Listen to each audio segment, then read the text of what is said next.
Hi friends, আজকে আমি তোমাদের একটা নতুন রেসিপি শেয়ার করছি।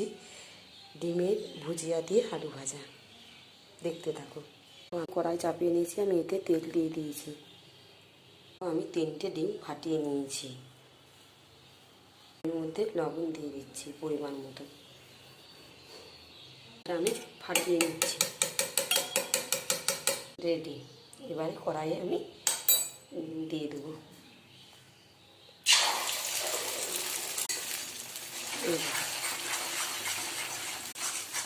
এই দেখো, ডিমের ভুজিয়াটা হচ্ছে।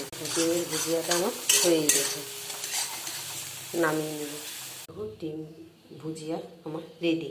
মধ্যে তেল দিয়ে দিয়েছি, লঙ্কা জিরা দিয়ে দিচ্ছি, পেঁয়াজ দিয়ে দিচ্ছি।